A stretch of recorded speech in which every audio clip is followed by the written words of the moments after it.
Welcome to episode 10 of the Drum Shop Podcast. My name is Justin Mason, and today I have Saving Abel drummer Dave Matthews. How you doing, buddy? What's up, man?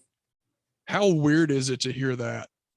Uh, man, I've kind of I don't know. It's kind of become normal now. Like Right. when I first started hearing it, a couple of months ago, I guess probably, during the summertime, Yeah. because they announced me as their drummer before I actually played with them. So like, Oh, wow.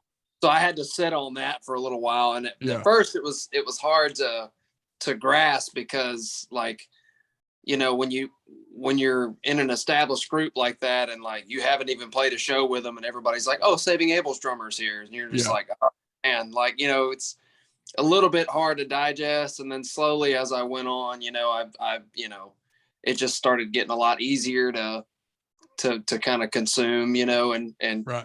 it's been great though, man. I wouldn't trade it for anything, man. It's really cool, especially with them being from the same area as I grew up. Right.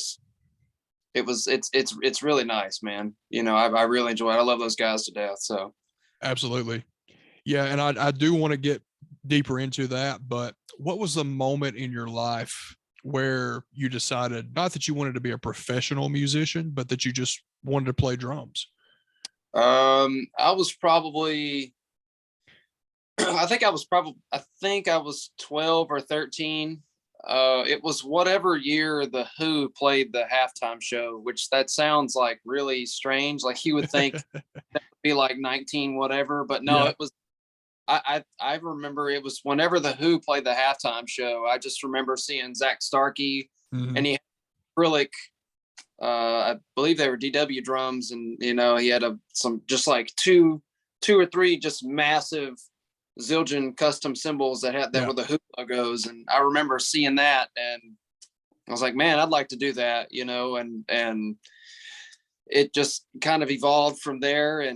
And slowly, I've always had just a major passion for music. Mhm.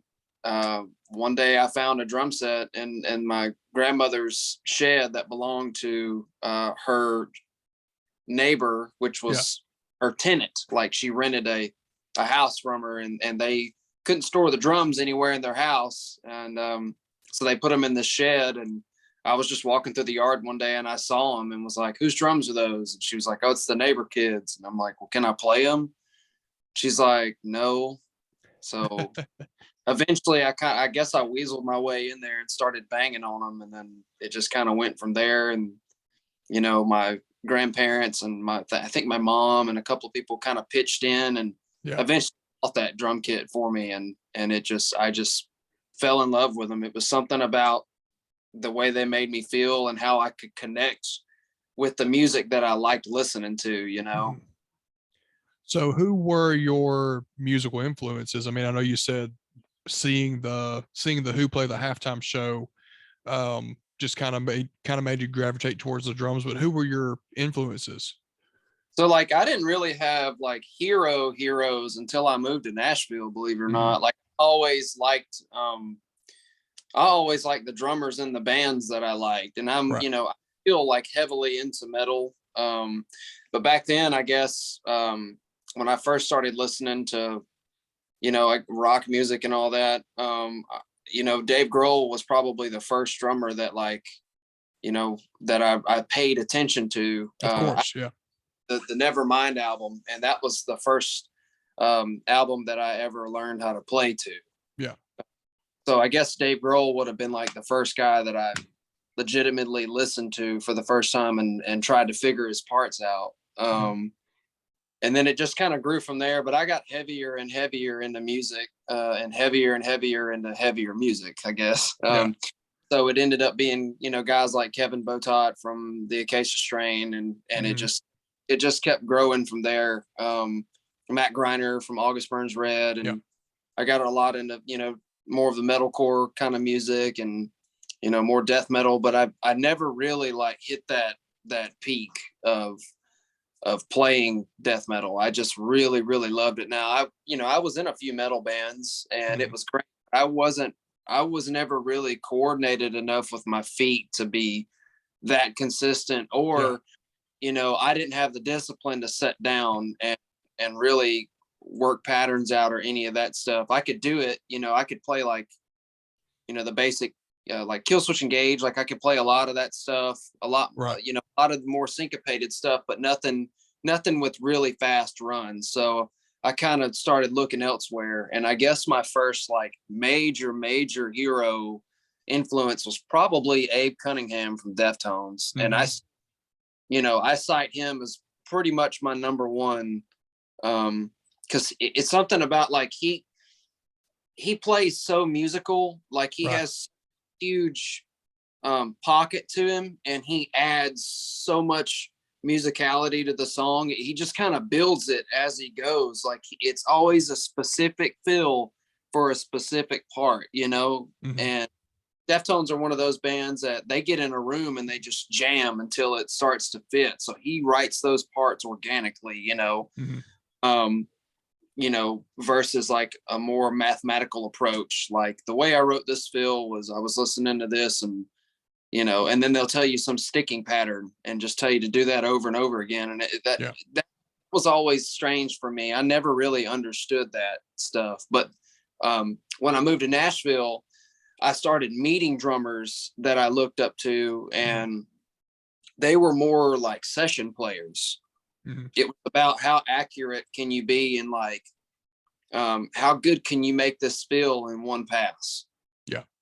So it made me like force myself to like get as efficient as possible, because once I started going out and making friends and playing around town, there were times where I got called and I had to learn something in a pinch, like really fast. So I learned how to chart and learned how to do it, quickly. So most of my heroes were guys that were just working efficiently. That makes sense. And so what kind of pushed you to move to Nashville? Was it, the dream of becoming a professional musician, or was it something else? No. So, I was kind of like, I've pretty much been in bands for as long as I can remember. Like I've always jammed with people or been in a band or, taught a 5-year-old how to play, Back in Black or something. Like I've always had something to do with it. But, so I lived in Oxford, Mississippi, and, for people that know Oxford or know, the region of Oxford, it's a little bit more pricey than everywhere else in Mississippi because it's a college town.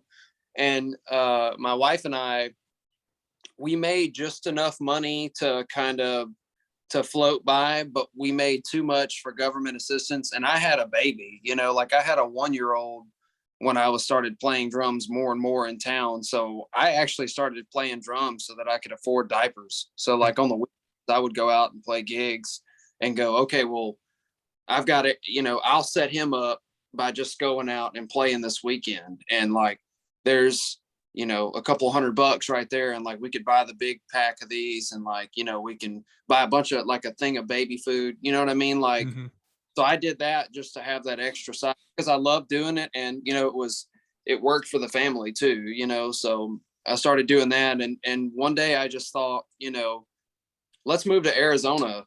I bet there's some really cool bands out there. Like I'd like to play for like a good band, like with people that are actually trying to do something. Right. And then I thought about LA, and then I was like, well, I really don't want to move my 2-year-old to LA, like it's so expensive out there and I just don't want to put them through that, so we thought about Nashville, and I was like, well, I don't really have a grasp on country music that well. In which over time I've learned to like really respect it and really like learn it, and learn the drummers that, helped pioneer that sound. And, along with the session players that were on all of the records I heard when I was, growing up. Right. So, and I was fortunate enough to meet a few of them too, which is even cooler. I think one even showed up to my gig one time. Like Paul Lime showed up to one of my gigs, and I was just like, he was Shania Twain's drummer. And I was just like, oh, shit, like this is, I was playing like ass that day, but he seemed to get a kick out of it. He was really nice to talk to, But anyway, yeah, I said, well, what about Nashville? I could probably make a little bit more playing gigs in Nashville because there's more of an abundance of them. And, maybe I might get lucky and be able to kind of like do a part-time job and play music and kind of keep us rolling here and keep me happy. And, Yeah. Because, I'd worked a trade job most of my life. I never really played in like extremely serious bands. I just kind of like played in bands and then the Weekend Warrior thing and, just and was more of a provider. I never really thought like I'm going to go out and join a band, like a big band, big national touring act, because I was more focused on being a dad and, all that other stuff. But that never crossed my mind. But so my wife agreed, yeah, let's do it. So we moved up here and I don't know, man, something happened and people were like, just go out and meet people. That's how you get work. I didn't really understand what that meant. So I just started going out and meeting these folks. And for some reason, like this kind of competitiveness, like was lingering around. And I kind of felt weird about that because I knew that I was really like, from what I felt, I was very behind comparatively to, a bunch of these other guys I knew that had went to Berkeley or North Texas or Miami. I knew that in order to work some of the gigs, because even some of the gigs they were playing weren't that great. I mean, it was, 4-hour gigs and, it was just, but they were like, yeah, but we can play 5 or 6 of those or 7 or 8 of those a week. You just have to be able to learn these songs real fast. Yeah. So I was like, well, okay, cool. I'll just teach myself how to learn songs really fast. So I started doing that and subbing for people when I could, and just being respectful. But I also started taking lessons to see where I was at so that I can kind of calibrate and figure out where I was at so that I could work at a certain degree. And then all of a sudden, man, it just, I don't know, man, I started making friends and they started inviting me to these jam nights, and the jam nights just so happened to be, in my wheelhouse, stuff that I listened to. And I didn't even know that stuff existed. I didn't even know that there were like rock musicians in town, and lo and behold, it started working for me. So I was like, man, I'm just going to be a rock drummer. And it worked, because it was everything that I was listening to already. It was I would show up to the jam nights and already know most of the songs, like just like maybe not physically, but like mentally I could sing them all in my head, Yeah. And that definitely, especially being in Nashville, that definitely benefits you. So what happened before Saving Abel? Were you in an established band before then, or were you just kind of playing those jam nights, playing those sessions, all that? And what led to you joining Saving Abel? So it has a lot to do with the jam nights. So I was doing a lot of the jam nights. I pretty much did every one of them that I got invited to. So I was working like 40, 45 hours a week, not more than that sometimes. And I lived about an hour and 15 minutes outside of Nashville, but I would get off of work and like drive to those jam nights, like in the middle of the week, like at like 8, 9 o'clock at night. And I wouldn't get in till 2 a.m. Yeah.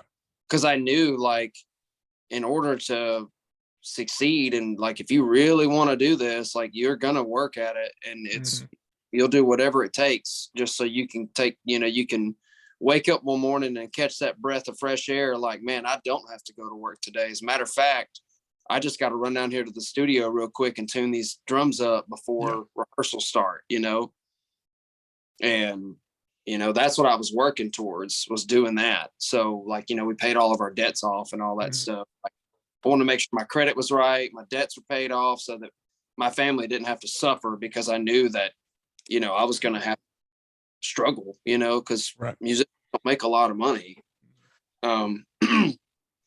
But so I kept playing jam nights and I kept getting my name out there, but I kept taking a GoPro with me, not because I wanted to put out content. It was because I wanted to see what I was doing wrong. Yeah. I was just like, I feel like my hand technique's a little weird. I feel like something's a little weird, you know, like I'm going to video myself. So I would video myself like in the middle of the show, usually playing something that is, you know, not of a top 40 gig, you know. So it would be like a Kill Switch Engage song, or it would be a Helmet song, or it would be Jane's Addiction or something like that. You know, I would record myself playing those things. And if I felt happy with them, I would just start posting them. And the more I posted those things, people started taking, like, they started liking it, you know. And, you know, there was really, I had no motive behind it. It was just like, I'm trying to do this to better myself. The whole time I just kept going, I need to better myself. Tonight's going to be a learned lesson. You know, I didn't know how to play a blues shuffle when I moved to town, but every Thursday night I would go to the blues jam in Murfreesboro, about 40 minutes from where I lived. And I would sit in every Thursday night and learn how to play to a small room and learn how to play a rumba or a shuffle or, you know, something, you know, or funk or something to make the band feel good. And luckily for me, I was playing, you know, with some really, really good players, very talented players that were older than me that could hone me in and rein everything in. Right. And instead of fighting them, I just respected them. So every time they turn around, they're like, "You're too loud, dude. Shut up." Like I would just nod my head and listen. I never, like, you don't know what you're talking about. Like I would just kept trying to learn, you know, because I knew I'm self-taught. I knew not to get in the way, you know. If you want to like make friends and establish yourself, like don't make an enemy, you know, like go make friends and humble yourself, you know. So I kept going from there and kept doing all the jam nights. And then eventually I started getting calls to sub for people in a pinch. And so I started subbing for some folks here and there, doing my best. And then there was another little town outside of Murfreesboro called Tullahoma, Tennessee. And I started playing with a band or two down there, and I could make mistakes and learn songs by memory and also make money doing it. And I ended up loving all of the guys down there that I played with so much that they just kept calling me back, and we just got along so well. And every once in a while, you know, we'd pack up and take off on a weekend. We'd go to North Carolina, or we'd go to Kentucky or something. And it was like a family ordeal. So it made me feel comfortable enough to where I could kind of rein myself in, you know, and like figure out what works and what doesn't work, and not having to be in the middle of Nashville. So it, you know, that's where I started to really come together. And all that was country music. Every bit of that was country music. I didn't play anything but country music in Tullahoma. I might have played like a Leonard Skinner song or something like that, but most of that stuff was country, and it was like 90s country. The good stuff. The good stuff, which was even harder, you know, because I had to learn like fills. You know, I remember, you know, the fill for, I think it's Blue Clear Sky by George Strait. Like they had like signature licks to some of those songs, you know, and I had to learn those, you know, because those guys were waiting on those to start the song off, you know. So I learned how to count them, and like, you know, oh, this one comes in on the end of 2, this one comes in on the end of 1, or you know what I mean. So I had to learn that stuff. So that taught me how to kind of count, because I didn't even know how to count when I'm like, I didn't even know any rudiments. I didn't know how to count. I didn't know any of that stuff. I taught myself all that stuff. I taught myself how to read. So I was doing this after work. Like I would get off of work and like be dad, and then like go in my room and teach myself how to like read a number chart and like read, you know? So the more I did that, the more proficient I got at it. And I started to like work that muscle of putting a chart in front of your face and learning your own scribble. You know what I mean? Yeah. And, you know, I played, it was jam nights from, you know, some of them called Rare Hair, which is like 80s classic rock, Mhm. I did that, started meeting some cool folks through there. And then I did Grunge Night, and that was fun. And then, I've become what they call the Grunge Night alumni. So they call me every single one of them. Then there was Metalcore Night. I did that one because, I'm really into that stuff. And Industrial Night. So I got to do like a Perfect Circle and Mhm. all the cool songs that I just love listening to. And I never got to perform them live, And the cool thing about the jam nights is you don't get a rehearsal, and usually you don't get a sound check, especially for the big ones. You don't get none of that because the players that you're playing with, they don't get that either. They're usually pretty heavy hitters. I've been extremely fortunate to meet and play with some really cool people, from some pretty big established acts, Yeah. CKY, Exodus, Cinderella, Chris Daughtry. I've been in the room with these dudes and been able to learn from them, Mhm. So I kept doing that, and next thing you know it, they called me to do this new metal night, right? And like as I said before, I'm a pretty big Deftones fan. I know like the whole catalog. I even have them tattooed on my arm, Oh yeah. So I saw the list and immediately knew just about every song on there, I could at least hum most of them. So I think I signed up for Poem by Mhm. Taproot. I love that song. That whole record slaps. Yeah. And then there was a couple more on there, and I think the Deftones band, the cover band that was doing the full set at the end of the night, they asked me to play Engine Number 9 by Deftones. Oh yeah. So I went in there and did that one with them. I did Taproot, but we actually had a rehearsal for that show, which was pretty wild. And Jared Weeks from Saving Abel showed up. He wasn't with Saving Abel at the time. He was just living in Nashville and just doing whatever. My best friend, Jeremy Barber, knew him Mhm. and called him to come sing Mud Shovel by Stained, right? Yeah. Well, we're in this big rehearsal room or whatever, and the original drummer from Stained was, marked as playing it on drums. Mhm. It's cool because I love John. Like he's a friend of mine, and every time I see him or hang out with him, he's just the coolest dude to be around. So, I've been fortunate to make friends with some of my heroes. It's cool. So I don't think he knew that there was a set time that they were running.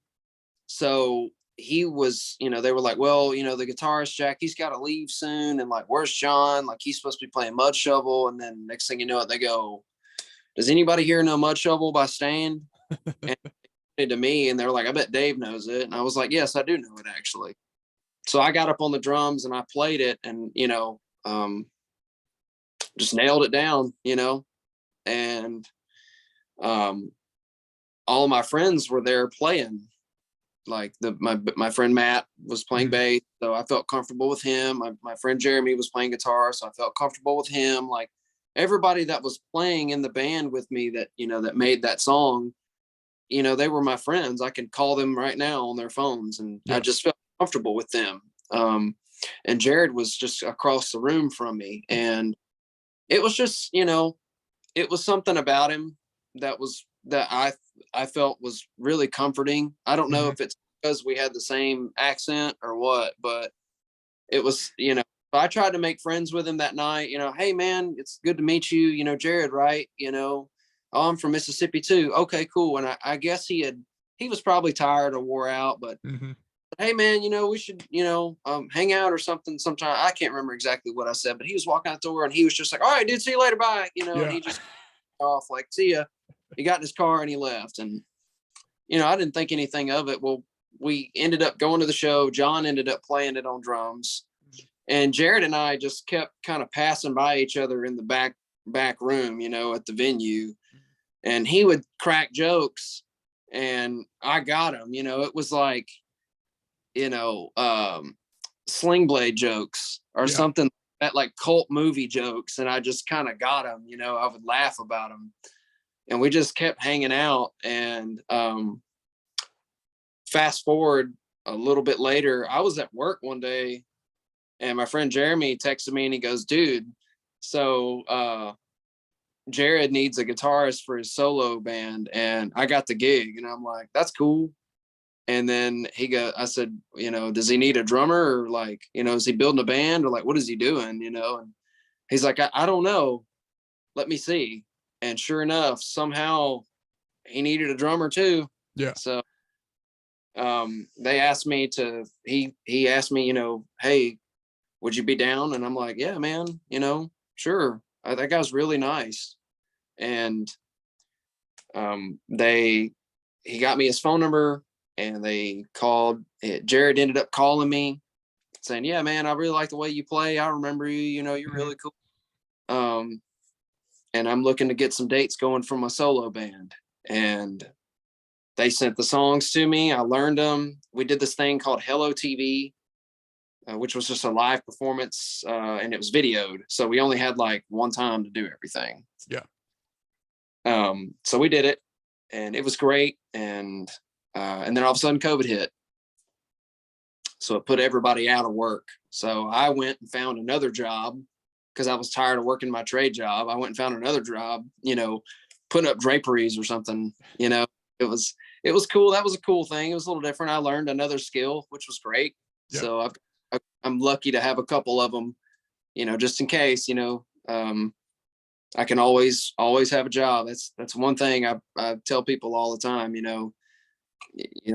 Music business is pretty lucrative, but at the same time, like, you might want to have some kind of backup plan. Mm-hmm. You're not going to be rich, all the time. You're going to be rich one night a week, so like, learn to eat once a day. Yeah. So he had to shut down some of his shows. We weren't able to play some shows. We ended up doing this like guest spot thing in the middle of nowhere. I forget where, Martin, Tennessee. And okay. He went, and he was the guest of the night on the flyer. Jared Weeks of Saving Abel. He was kind of the headliner event. Mm-hmm. And it was two other members of the band that made up the Jared Weeks band there. So there were three members of his band there at the venue. Mm-hmm. Excuse me.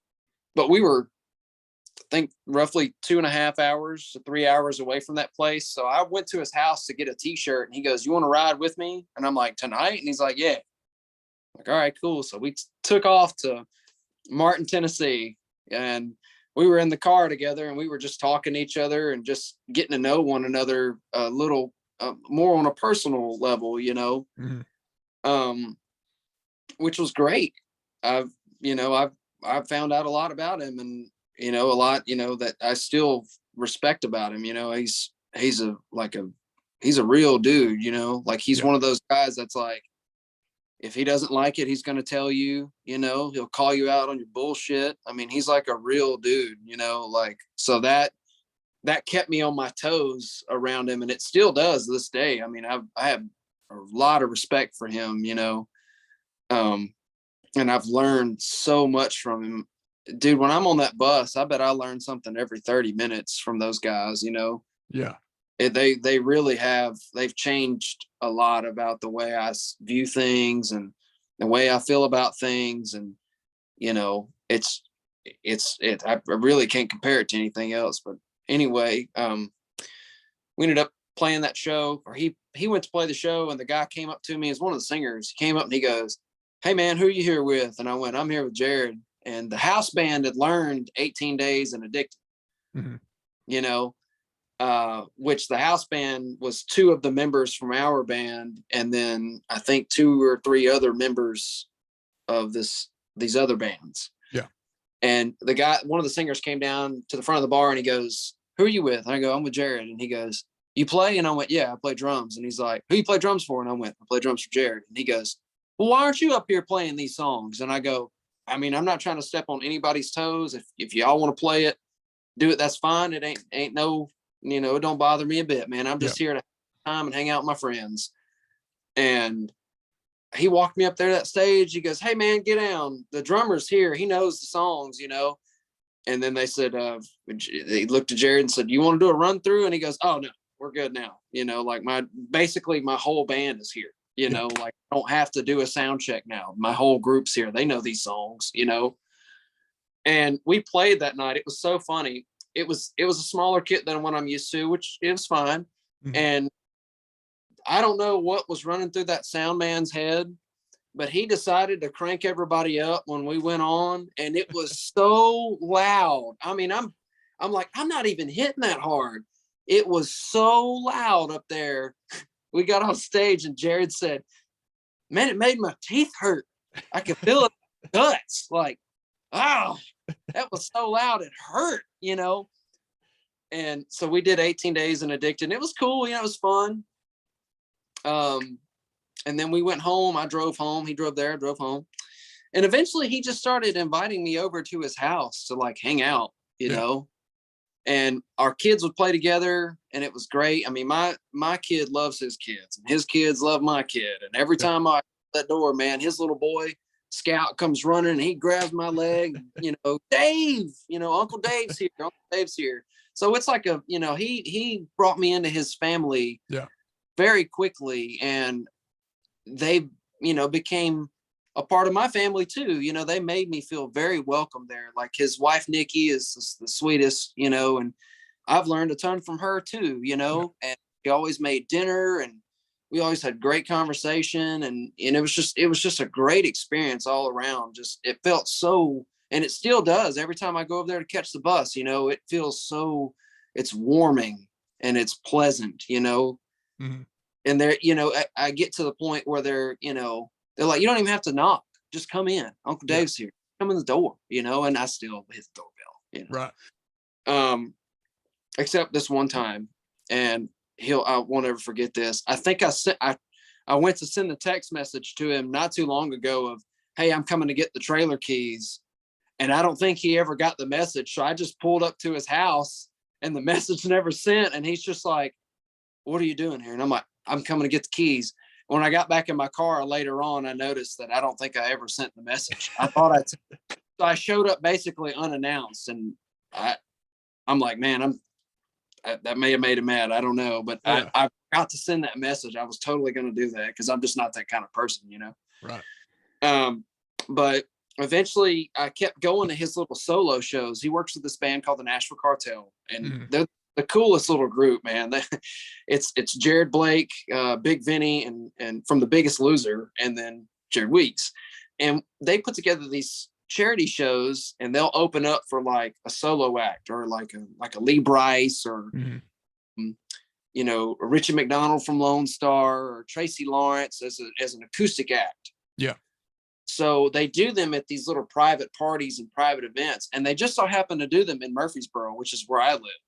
So it's literally nothing for me to just go watch him on a Sunday night, you know, and of course I get in because I'm in his band, you know. Yeah. So I used to just go on Sunday nights and I would just go watch him, you know, and just show up and eat dinner. Like the dinner's just killer, dude. There's like steaks and it was just amazing. But every time I'd come to that door, he's like, "Oh, this is my drummer Dave. This is my drummer Dave." And you know, that he would always make me feel so welcome, you know. "This is my drummer Dave. It's my drummer Dave." Yeah. And it was just it was the coolest thing, man. It still really is, like, that he is, you know, he got me not too long ago, man. We were playing a show in Denver. I think it was Denver or somewhere. It was in that area. I think it was on one of our last runs. And he goes, you know, "I do a drum solo every night for headliner events." And you know, he goes, "When I came back to Saving Abel, I decided to bring my best friend Dave Matthews with me on the drums," you know, and he's still very adamant about that. So, you know, I heard it and I was just like, "Oh, okay, you know, this is, it always makes me feel welcome." But so anyway, I kept showing up to these things, and I said, "Well, what you got going on, man?" And he goes, "Well, I've been, you know, don't tell nobody, you know, I went to the studio the other day and had to get my guitar fixed. I've been writing with Jason a little bit. Jason Knoll is the guitarist for Saving Abel. Mm-hmm. He's like, I don't think we're doing the Abel thing, but I've been writing with him a little bit. And I'm like, oh, that's cool, and I didn't think anything of it. And I just said, oh, that's cool. Cool, man. Well, I hope you come up with some cool stuff. Yeah.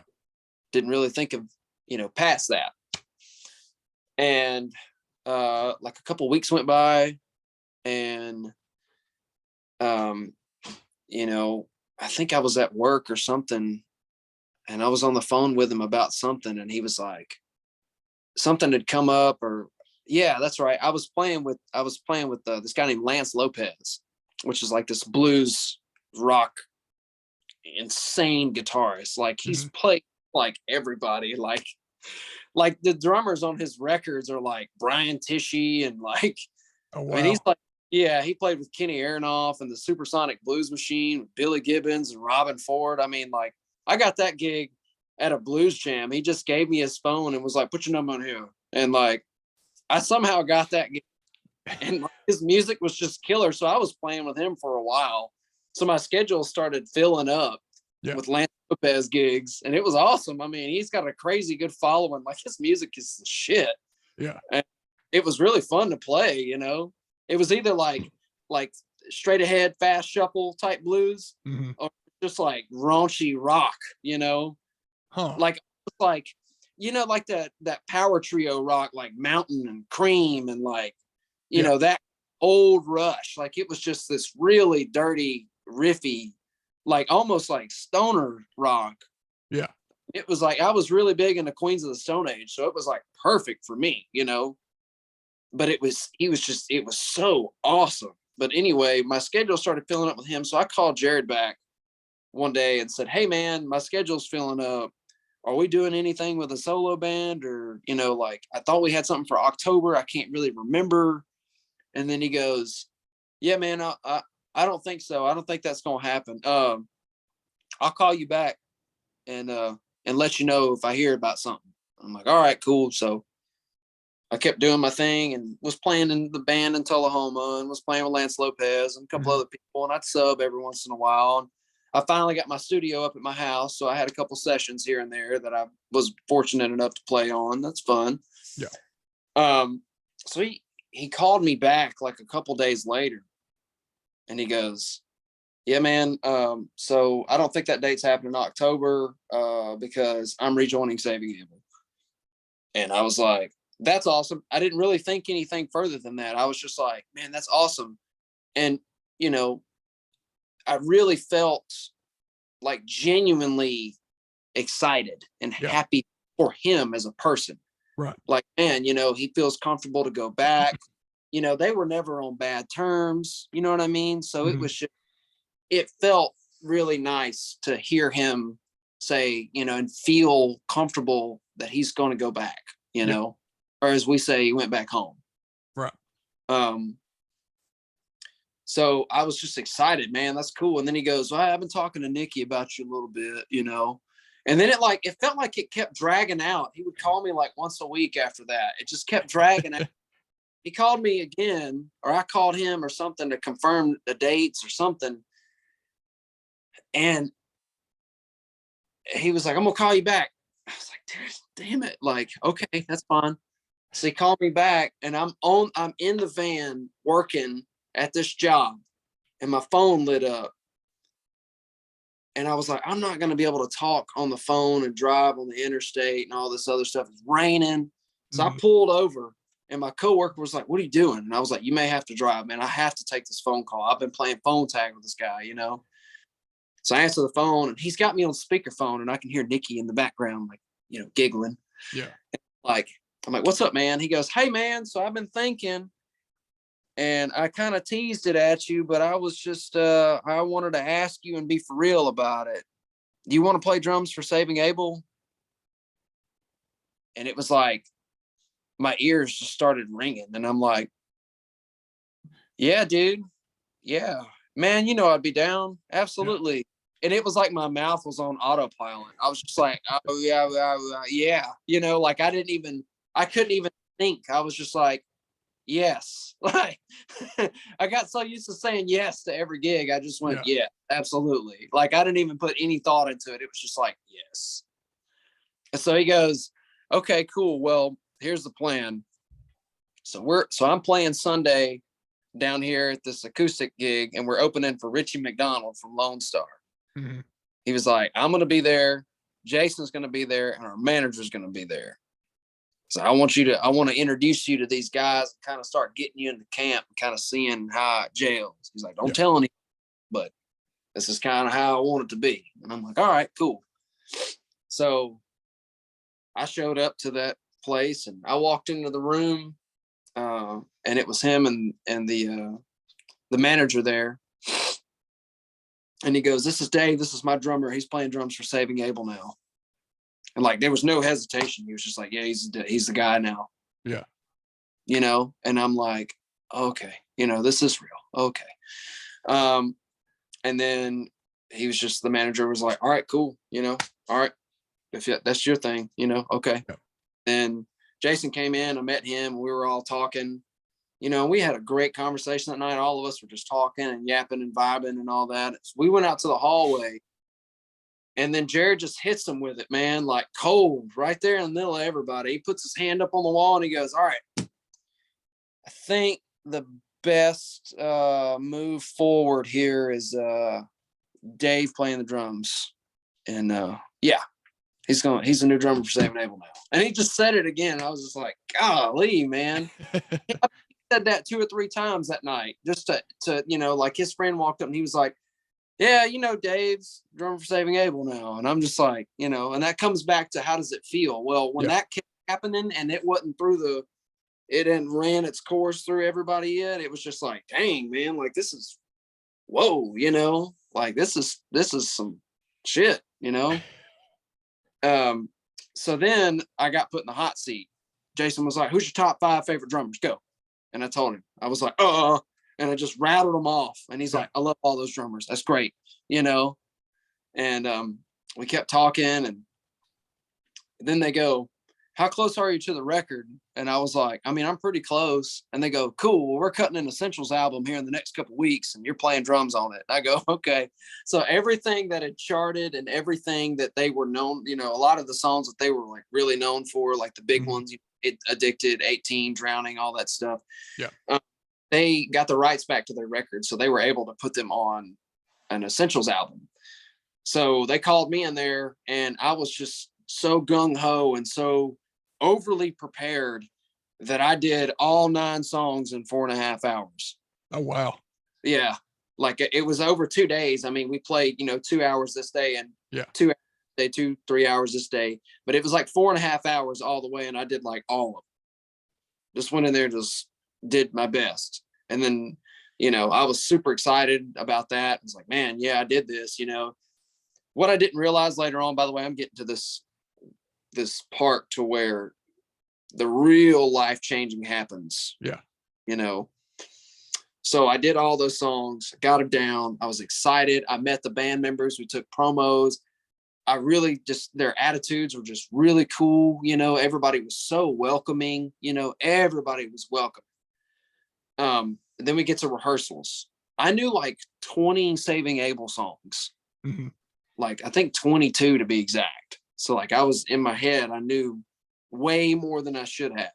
I went in there and I just laid it down in rehearsal. I was like, I may have missed a note or 2 here, but I was so driven on just laying it down that there weren't any complaints, you know. There may have been, I think on one song, they were like, I think you're getting a little excited on those drum fills. Like I think you're rushing a little bit on this one, you know, but that's about it, you know, which is pretty normal. Right. And then after that, we get on the bus and we started touring. And that's when the real education hit. Because, you know, when you're in an established act like that, that brand and that product has already been established. Really and truly, regardless of the lineup, that name will never go away. It's always going to be there. Yeah. And with me having the company man type mentality, you know, if I see anything that I feel is going to harm anything, I immediately want to fix it, Mhm. you know, because I'm a company man and I care deeply about these people on this bus. Right. Even the driver, I was just like, I just want anything y'all need me to do, y'all just tell me. I'd never been put in a situation like that before. You know, I'd never been put on a giant bus and just sent across the country, you know, Yeah. but that's what happened. You know, they're like, here's where you sleep every night. And I'm like, okay, you know, very, you know, it was like a really laid back military thing, you know, Yeah. like, because this man had trusted me with his, you know, 15-year career with these songs that he made, and just said, here, count them off every night. You know, that's a very, very important job. Yeah. So I felt like every other week, man, I was just learning something new. Like I was just learning and learning and learning, man. And I would ask a bunch of questions, and sometimes I'd ask really hard questions and they would just laugh at me, because some of the questions I would ask, they just be like, that's just a thing. That just what? Like that just comes in time. Yeah. Time helps that, you know, that I don't think that can't even be answered, man. But we kept getting such great response from all the crowds. We got asked for, I mean, dude, we were getting asked for an encore every night. Mhm. It just kept going like that. So the morale of the band was just insane. Like something about that energy that was just happening was just insane. Like, I don't know what it was. It may have been just me being young and excited all the time, and them just kind of knowing how to do it, you know, Yeah. repetitively as they've been doing for years. I don't know. But, you know, I kept correcting little mistakes here and there. If I felt like something was weird, I would immediately fix it. You know, I'd video myself and immediately fix it the next night, you know. So I kept trying to, you know, have that improving mentality, which I still do. I'll still run a set list outside in my studio and make sure I'm, you know, I got my stuff together, you know. Right. I'll just record a whole set on my GoPro and just figure it out. But anyway, so that kept happening. And we get more towards the end of the year, and, you know, it starts to get a little harder for me to see straight, because I'm so wrapped up in what's going on, because it's so new and it's so exciting, and I'm just having the time of my life, that everything else around me, it kind of felt like it started to wilt. Mhm. Like I had all of this, I had my hopes and dreams and everything literally in the palm of my hand, and was getting on stage, you know, every show. And there were these people here to see us, you know, it was every night. I mean, Yeah. I learned to love the crowds of a couple of hundred, and I learned to love the crowds of a couple thousand, you Right. know, and I just got to where I was just so engraved in it, and I just loved it so much, and I still do. But my time off has given me such a very positive and different perspective on it. I've learned how to take this band and compartmentalize them and put them in their own little safe room over here. And I've Mhm. learned my life and put it, what is, no, no, that is. Anyway, can you hear me? Yeah, I got you.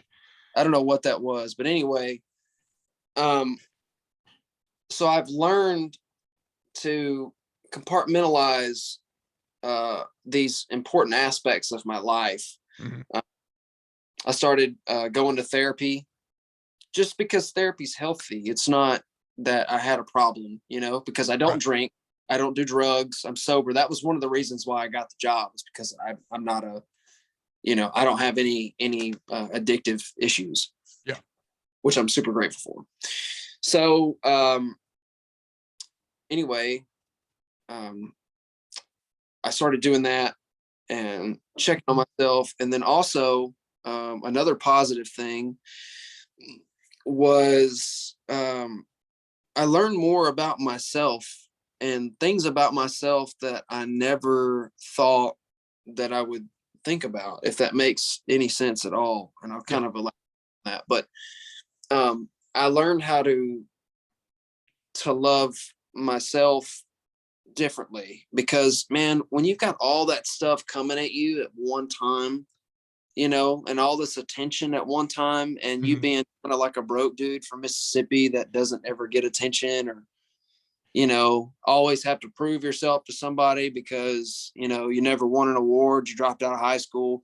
It got a little weird, because I was like, are these some of these people my friends? Are they just like, I'm getting attention from, and then I'm not knowing how to take this stuff really. So I'm either grabbing it and taking advantage of it, or I'm ignoring it completely. And I kind of got two paths crossed the wrong way.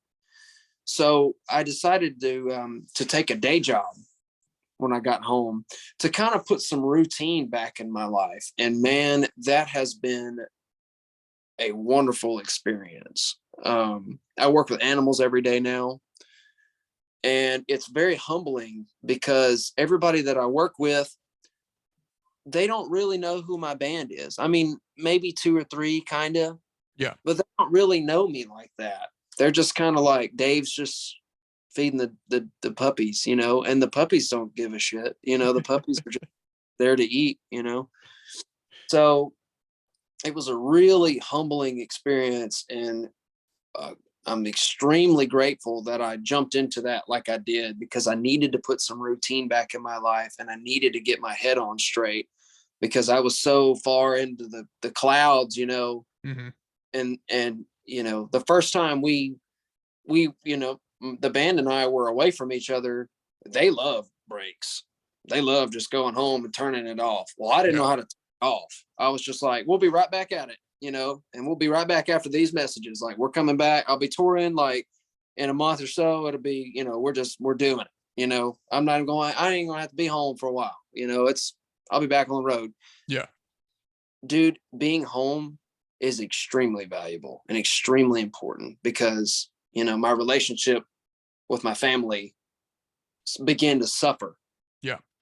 Because I was just so in it, and now I see both of them in such a clear path now, because of going back to work and just kind of being a normal dude again, that it made me extremely grateful. Not to say I was ever ungrateful, but it made me extremely appreciative and grateful for everything around me from then on.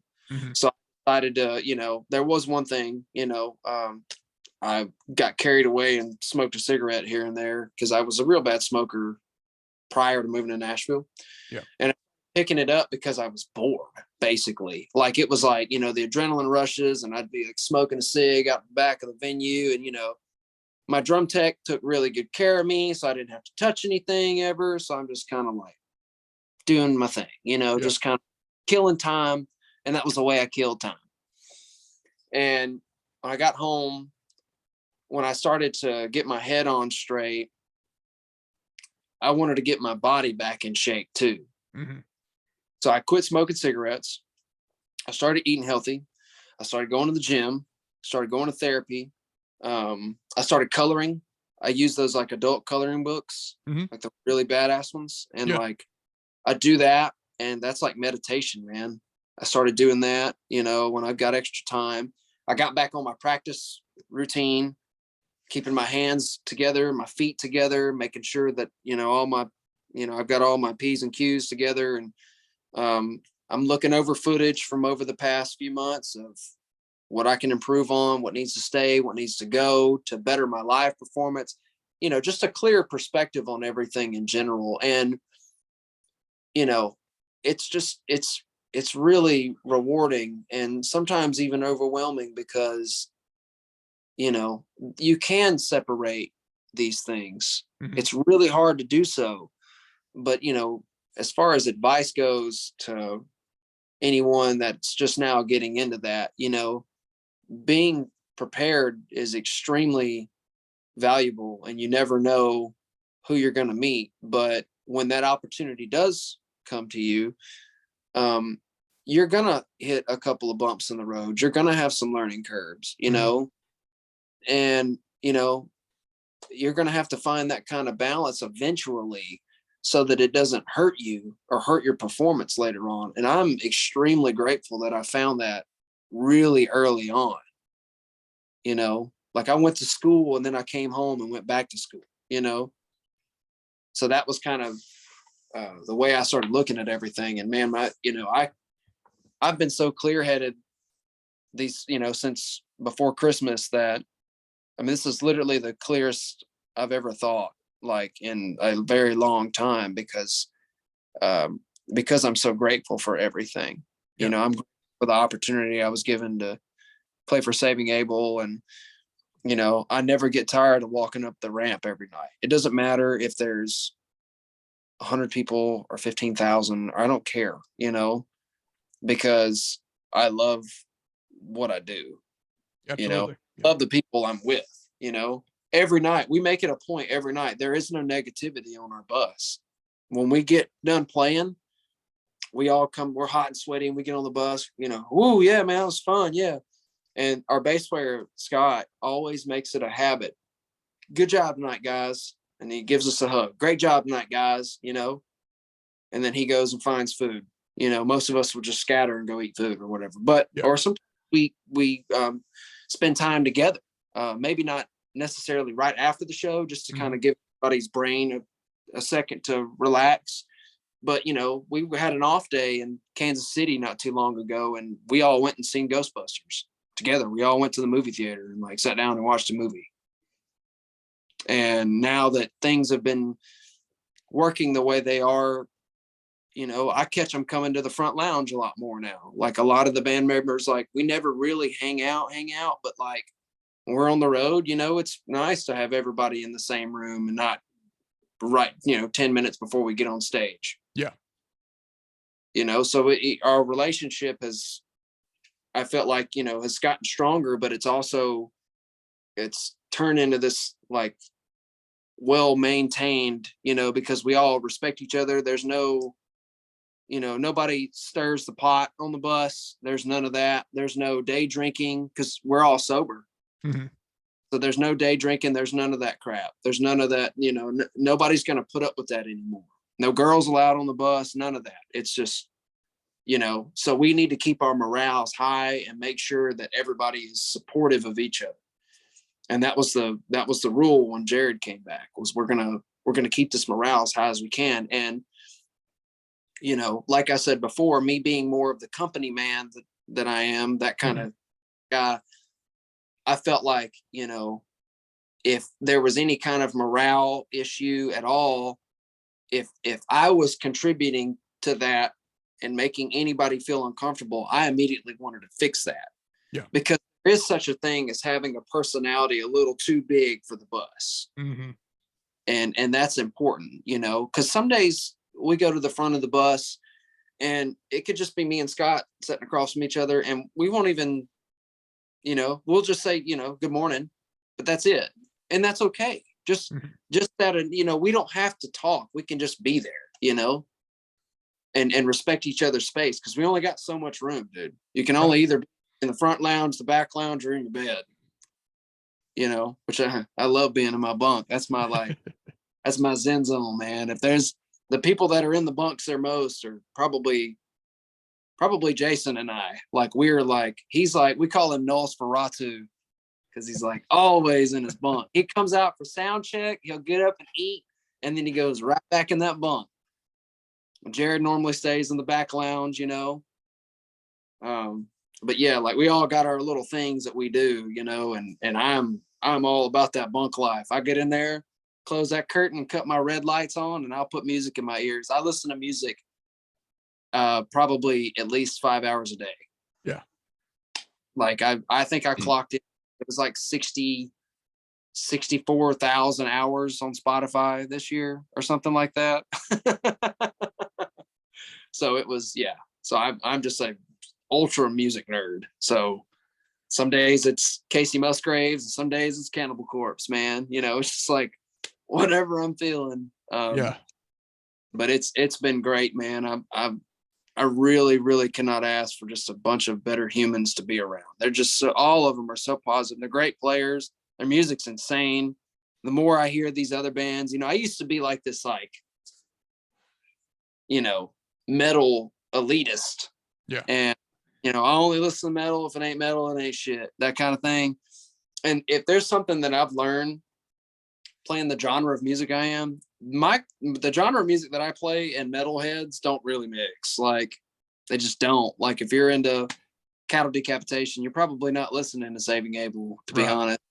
And that's okay. And a lot of those guys are pricks about that, and that's fine too, But once you become like, a musician that has separate taste for things and understands the meaning of that song and what that song is about, and like you really start to get a grasp on musicality. Like, I catch myself playing to lyrics, like, call and response. Like when we play a show, I'm playing with Jared.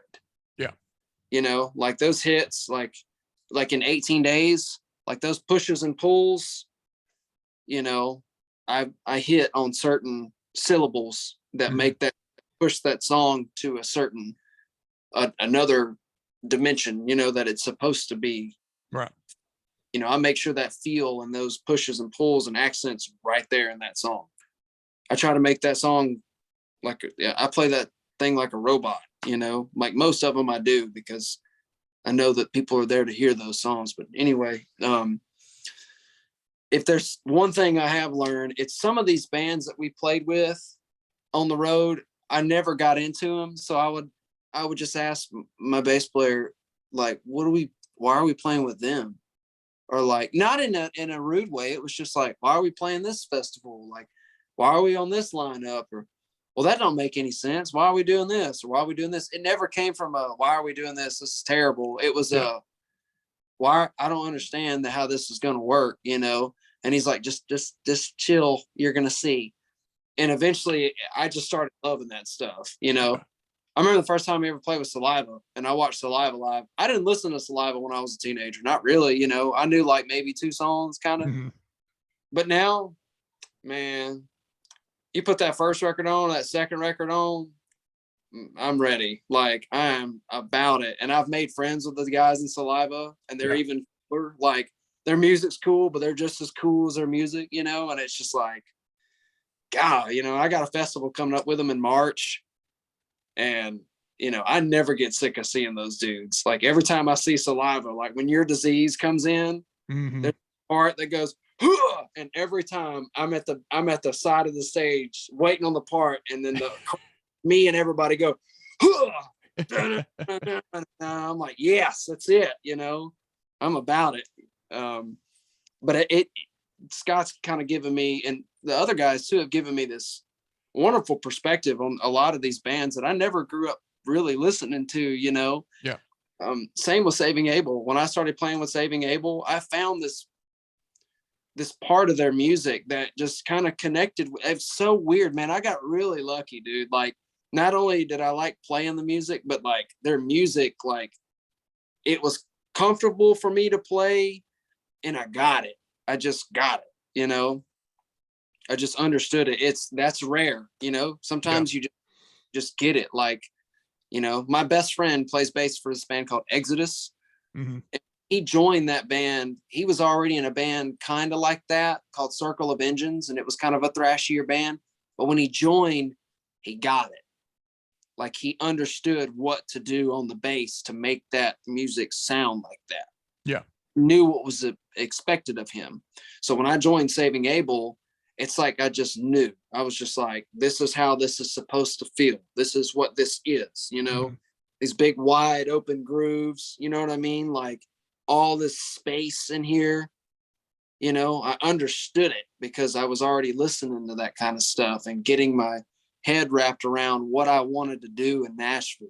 I knew I wanted to be a rock drummer. I knew I wanted to be like a modern rock guy, like I like the filters and Chevelles and Fuel. Like, I knew I'm going to play for a band like this. I just, for some reason, I marketed myself as more of a hard rock drummer or like a modern rock drummer. The modern rock from like '04 to 2012, like 10-ish, like that radio rock. Yeah. There wasn't a whole lot of guys in Nashville that were doing that.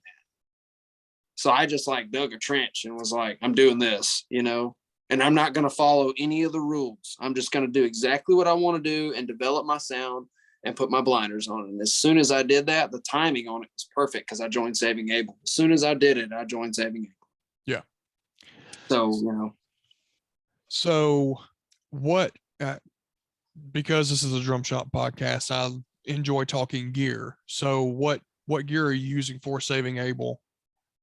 Currently I'm using a DW Performance Series drum kit.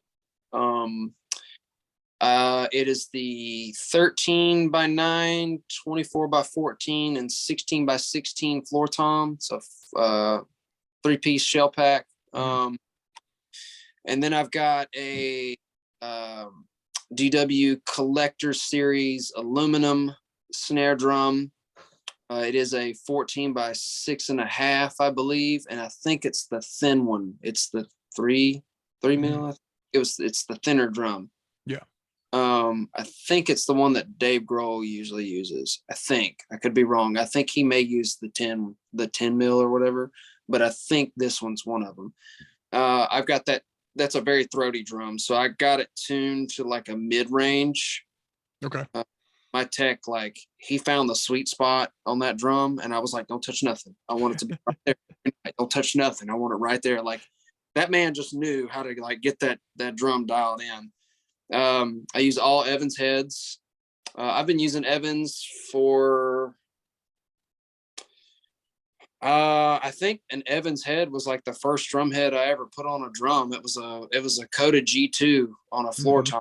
That was like the first one I ever put on a drum, and I got it from Mississippi Music in Meridian, Mississippi. And I just kept using Evans heads. I may have put a couple of other different brands on here or there to kind of see. I think I had a set of pinstripes at one time on a drum set, but I just kept going back to Evans, man. Like, I'm not endorsed with them or anything like that. But I can't seem. I just know, like when I know what to put on the drum to get the tone I want. And I know that, like, with an Evans head, I know I can use a G2 or I can use a C2 or, or an Onyx head or the new UVs, the UV heads. Yes. The UVs are fucking fire, dude. They're amazing. Holy cow. Like, I've had one of those on my snare drum for 6 months and it ain't even budged. Yeah. Like that, like Hazy 3 on the bottom or Hazy 2 on the bottom and a UV2 on a metal drum is perfect. Like ridiculous. And then I've got a snare weight that sets on there. And it takes just that little bit of overhead ring that comes through because we all run in-ears and stuff. Just that little bit of ring that comes through, like, it deadens it perfectly. And that drum is just man, that drum is insane. But I use the EC2 resonant heads on the bottom, the EC2 clears on the top. I'm switching to G2s this year, though. I think I'm gonna give those a try. And then I go back and forth. Evans heavyweight on the bass drum, or the Evans EMAD 2. I like that a lot. And then on the snare drum, I'm using the UV2 currently, but I have used the ST, which stands for Super Tough. I've used the heavyweight, and I've used the HD dry. And I think, kind of in order, from what I just said, is like my favorite to least. If I do put a side snare on, which we've only got one song, and I don't think it's going to be in the set anytime soon, that I may have to use a side snare on. And I'll probably get some kind of brass drum or something. I'm not real sure. I can hear the sound in my head, so yeah, I'll cross the bridge when I get there. Hardware, I use all DW hardware, 5000 series hardware. It's it's been slick. My pedals are 5000 series pedals.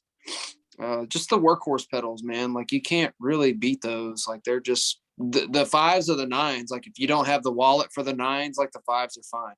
Absolutely. I also some backups at home. I use an 8000 at home, which if I ever find the double to the 8000 and I have the money on me, it's coming home, because the 8000 series are just retarded. Like they're just so insane. I don't know if I should have said that word, but they're just insane.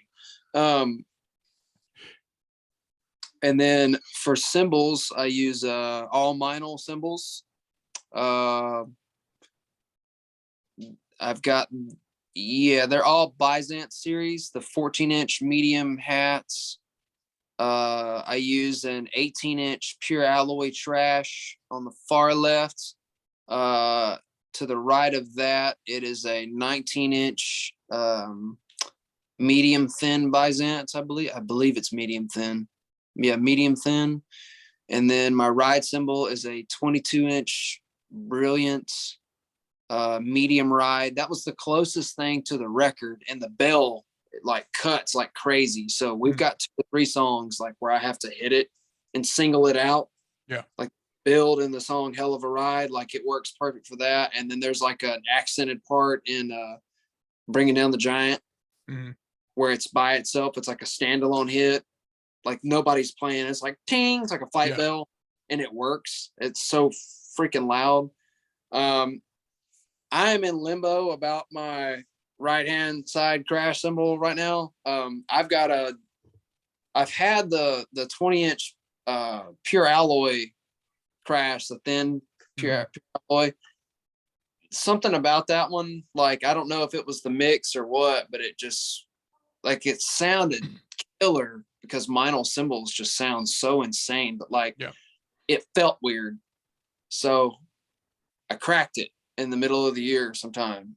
I cracked it, and my tech noticed it, and he goes, "Something sounds weird tonight." And I go, "Yeah, I sound weird every night." And he's like, No, I think you have a cracked cymbal. And sure enough, he was like, "Yep, it's gone." And I'm like, well, shit, I got to trade this thing in, because Meinl has a warranty too. Yeah. So I traded it in for their new Meinl Classics Custom, the dual crashes.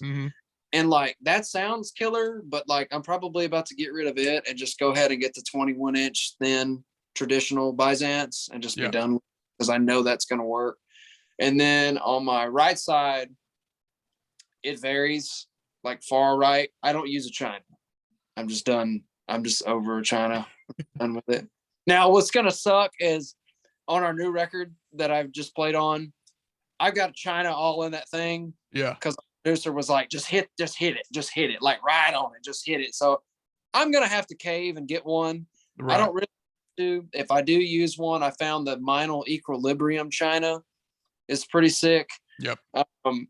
But it's either going to be that or like probably just a Byzance China. I'm not real sure. I have to go test out those. I don't really test out Chinas, like a China has to feel better than it sounds. Right. To me, like I have to, if it has to feel like I'm kind of slicing butter, it has to be big enough to where, it's, and I'm weird about Chinas, man. I'm really into the Cure, and like every Cure record has that sounds like a Wuhan, like a 20-inch Wuhan. And like those do not last at all, but I always want that sound. Yeah. So if Meinl makes one, somebody send me a link to that, because I'm going to get down with it. And then I've got a 22-inch extra thin hammered on the way for another crash cymbal. And then electronics, I run In-Ears Audio. I think the band has a deal with them, I think. But I've got those for my molds. I think there's 7 drivers. They're the flat 7 drivers. So I have an extremely low end. Like I have a lot of low end in my ears. And then for electronics on the left, I've got a Roland SPDSX, and I run all mono tracks, click left, track right. And it runs through our in-ear rig system. We carry an in-ear rig on the road because everybody has consistent ears every night. We have the mixer on our phone and all that. And like, it's I get this. Sometimes I get really lucky and get to a venue and the tone is just crushing. Like I hit that sweet spot where like everything is perfect. And like we were playing our bass player's venue in Colorado Springs, and I had that mix there that night. I don't know if it was the room that was tuned just right, but my tones that night sounded so insane. Like, golly. And then now I recently just switched over to a rack system. I never thought I would switch to a rack because they look so ugly. And they really do. They look hideous. Sorry. If you use a rack and you're in a death metal band, awesome. You got a lot of stuff going on. Or like if you're like Carter Beauford from Dave Matthews Band, great. Yeah. Awesome. I would hate to set his rig up with just cymbal stands. That would drive me nuts. But I got my, I was looking around and somehow found pieces and parts to a Gibraltar rack. Mm-hmm. I'd always been eyeballing the stealth racks, because they're low profile. I was like, man, what if I could pull the profile of the rack in, but then like have my cymbal stands like a trapezoid, like it come out and it looked really big on top, but like little at the bottom. Yeah. That drum riser, I'm not taking up quite as much room because sometimes the risers vary. Like I'll have a 6-foot riser one night and an 8 the next night, 10 the next night, it just kind of varies. But just to be safe, I decided to maneuver everything in closer to the drum. That way it can, I can get in and get out quicker. If I've got a tech, don't have a tech, it's kind of dummy proof. Yeah. That way everything kind of works cohesively. And with a rack, there's just 2 legs. And it's lighter too. You're not hauling around all them heavy cymbal stands and you're not having to open them up every night. It's just, there's memory locks. You just set them and forget them, Yeah. So I did switch to that and I customized it myself. I pretty much, if it wasn't a Gibraltar stealth rack, it is now. Yeah. Cut everything down. I think I only had to order 2 or 3 things. I gave $100 for that rack, dude. Oh, wow. Yeah. I gave $100 and it has like, I had like 20 of those cymbal stand clamps with it. Like, I mean, I easily had, dude, that was $100 worth of cymbal stand clamps. And then extra metal. Like I've still got extra metal just laying around. That's crazy. Else. And I ordered 1 T-post from Reverb and I think 1 lock from Reverb, and that's it. Like that's my rig. And I put it together and it worked. But it's and I guess thrown, if that matters. I'm using a rock and sock, but because I'm using in-ears, I'm probably going to switch to a Porter and Davies towards the end of the year. Other than that, sticks. I use a Vader. This is so weird, not because I'm a fanboy or nothing, but like the Abe Cunningham Vader Cool Breeze. Somehow they work because I was using 5Bs for years, and the older I get, like, and the more I play, the harder I hit. You know what I mean? Like I'm hitting in a harder hitting band, so it's like it's a little different. 5Bs just wasn't cutting it for me, man. Then I started using the 5B, the long ones, and then I found the Cool Breeze stick, and they're 5B, like they're like the 5B longs. They're pretty long, but the taper is like a 3A, like it's like thick at the top. Yeah. You know what I mean? And they last forever, dude. So I started using those, and now I'm getting where if I play a couple shows in a row, those start to get light on me. So I just ordered, I don't know how I'm going to like them, but I just ordered the Vader MV10s, which is like a marching stick, but it's an indoor marching stick. So the tip is like a like an acorn tip, it's not like, it's not one of the big fat barrel tips that you would see on a marching stick. But apparently it's like a 2B, but it's like extended. It's like an extended 2B. Huh. So I don't know how that's going to work. I might hate it. I don't know. Because, preferences change over time. Everything is so subjective, like it drives me nuts when I see people online and they're like, their way is the way. And I'm like, no, that way, that I'm gonna tell you now, that don't work for me. That might work for other people, but that don't work for me. Yeah. Because it hurts. So, or something like that, or like tone, somebody wants to talk tone, bro, your tone is your tone. Right. That stuff is subjective. You don't sound like John Bonham every night, go sound like John Bonham. You know what I mean? That if that's your thing, man, that's your thing. Like, eventually I plan on getting another kit kind of like John Bonham. I don't know. I thought about going up to a 26-inch bass drum. Mm-hmm. But if I do, I'm just gonna switch. Like, I've been eyeballing those Q kits. Oh yeah. The stainless steel Q, and I think I'm just gonna step off in that one this fall. I'm probably just gonna go ahead and get one of those. Like, I just feel like I need one of those in my life, and I either want the stainless steel or the galvanized. Yeah. With the but I want the hoops on the bass drum. I want them to be like black mahogany. Like, I want it to like, yeah, I want it to hit you in the face, Yeah. But a little part of me wants to keep the Q logo next to the Saving Abel logo, just so I can Just represent. Just represents like, hey, I'm using Q drums and I do this thing. So like, so I'm a huge Alon Rubin fan.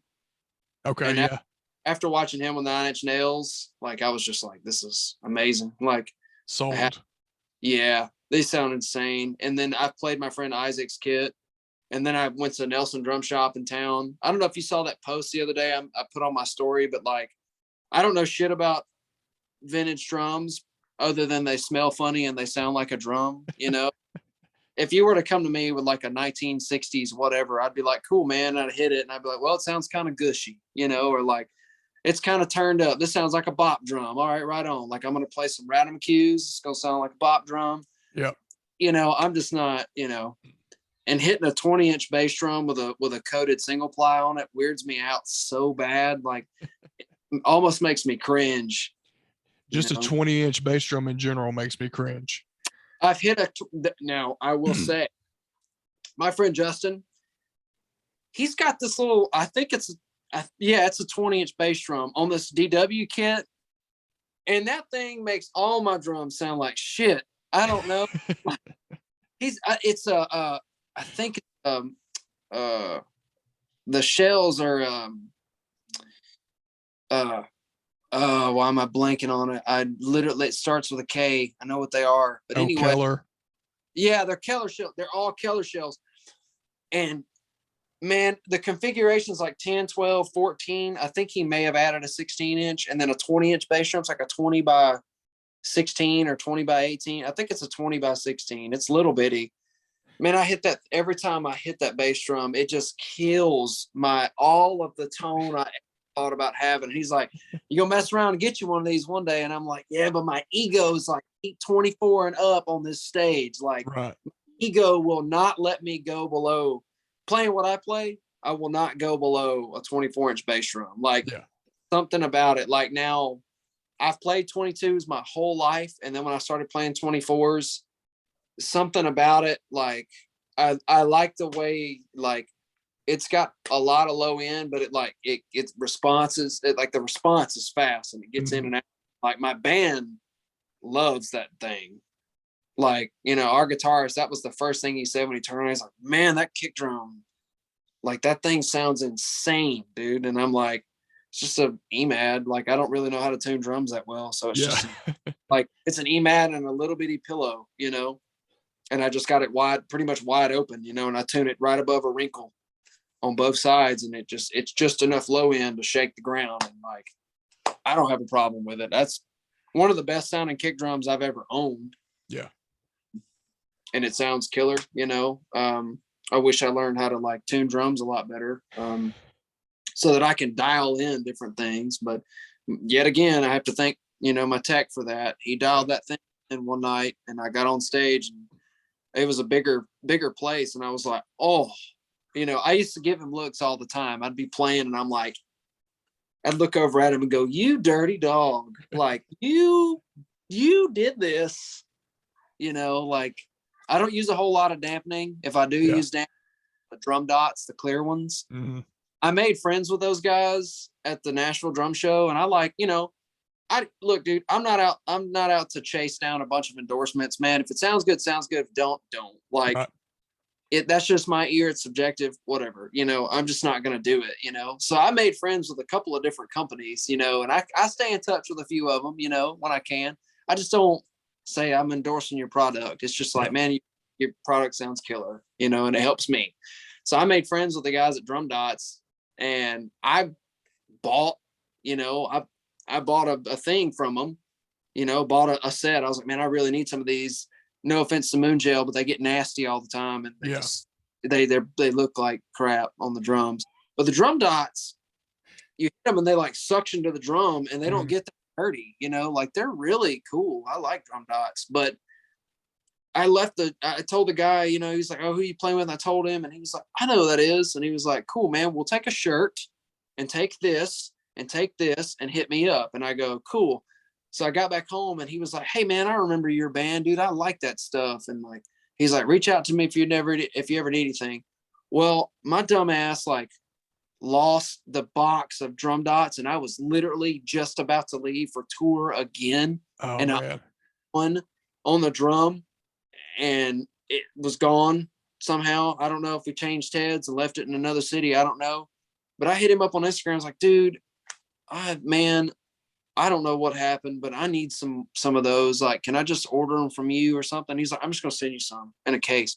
So he's like, sent me a whole bunch of them, and for nothing. And I was just like, wow. Dude, like, so shout out to Drum Dots. Like, thank you so much for that. Cause like, I tell everybody to buy Drum Dots now.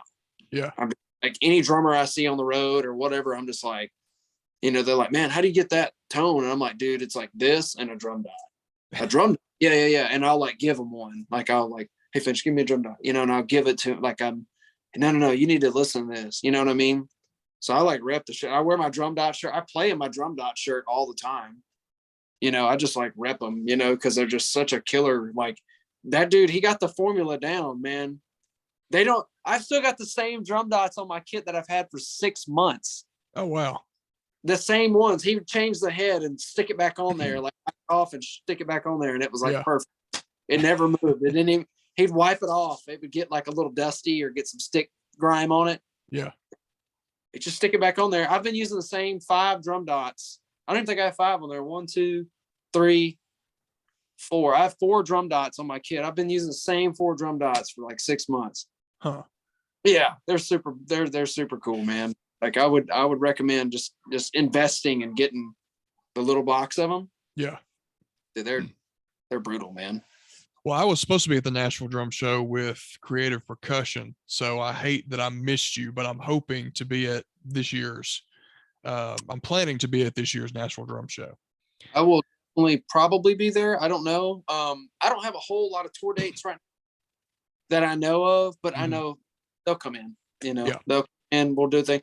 We have a different lineup now, so I don't know how that's going to work. We have the original singer back, so I don't know. And the record's coming out. I think in February. So I'm just kind of like, there's going to be dates from the label. Yeah, I don't know, much of anything. But the dates that I have seen have been just killer, dude. Like going to with 3 days grace, like. So yeah, and I think they announced it today. I saw it, like they sent us the flyer on. They go, we're going to be right here on the slot. We're going to be right here between this band and this band. And I'm like, that's awesome. And then I'm starting to see the flyer everywhere now. And I'm like, and her name is right there. And I'm like, well, that's going to be awesome. And yeah. And because most of my favorite bands, like that's the one cool takeaway about, why I'm so excited is because, man, I get to play with some of my favorite bands, dude. Like, not only that, I get to meet them and hang out with them. I mean, we played with 311. Like, I played with 311. I played with 311. Played with Brett Scallions from Fuel. Yeah. Like I was singing every word. And then I made friends with the new singer from Fuel, which is like, he's so nice. Like, and their new record's sick, dude. And hopefully I get to see them in the future. But he came out and seen us in New Jersey because he only lived like 30 minutes from the venue. And I was like, we had been like pen pals Yeah. text stuff. And he's like, man, I love Jared. He's one of my influences. And I was like, well, you're in.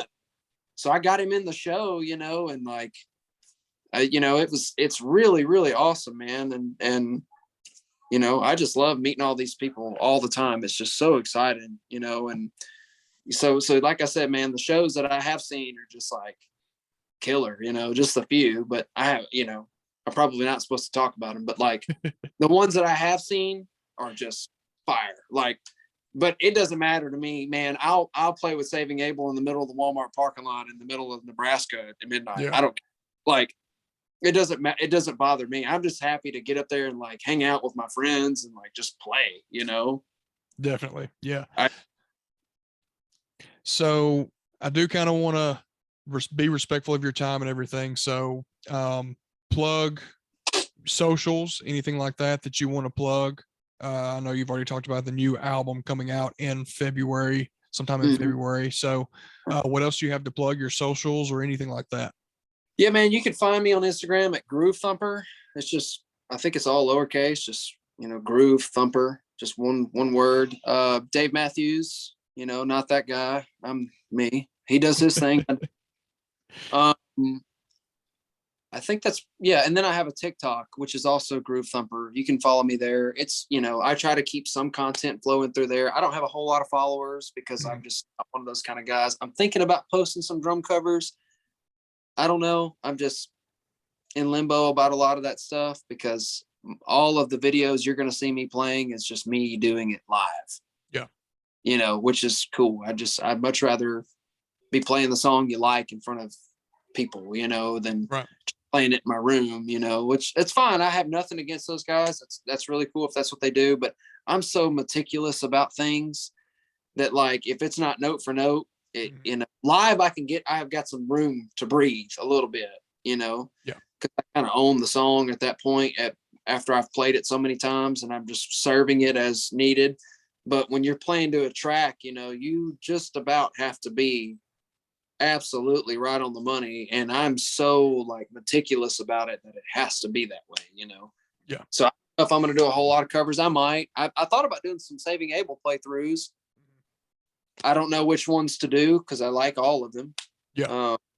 So if we can, if I can figure out, I thought I'm just not really into myself enough to post on Facebook and be like, hey guys, anybody want to hear a Saving Abel playthrough? Like, yeah, I'm just, if you want to, that's cool. If not, that's fine too. It would be rad. I mean, I don't mind it. Whatever song anybody wants to hear, I'll do it. I'll happily do a playthrough and post it. Like, it's just, I can't bring myself to going, hey guys, anybody want to hear me play the drums? I'd much rather just go, here's something weird in 5/4, or here's a live show from this place. The crowd was killer tonight. Loved it. That's fun to me. Yeah. So I'm just not, like I said, dude, when I came home and got a hold of myself, man, I just have such a different perspective on things, and that being one of them, just being into myself. I'm just like, I'd much rather just be selfless at this point. Definitely. Yeah. Well, hey man, I appreciate your time. I appreciate you being on the podcast, and hopefully our paths will cross very, very soon. Yeah, dude, absolutely, man. I'll be in and around, and hopefully we can, anytime I'm around your area and you want in, just let me know, hit me up ahead of time and we'll meet up. Awesome. Yeah. Sounds great. Awesome, well, again, dude. Thanks for your time. Have a good night. All right, you too, man.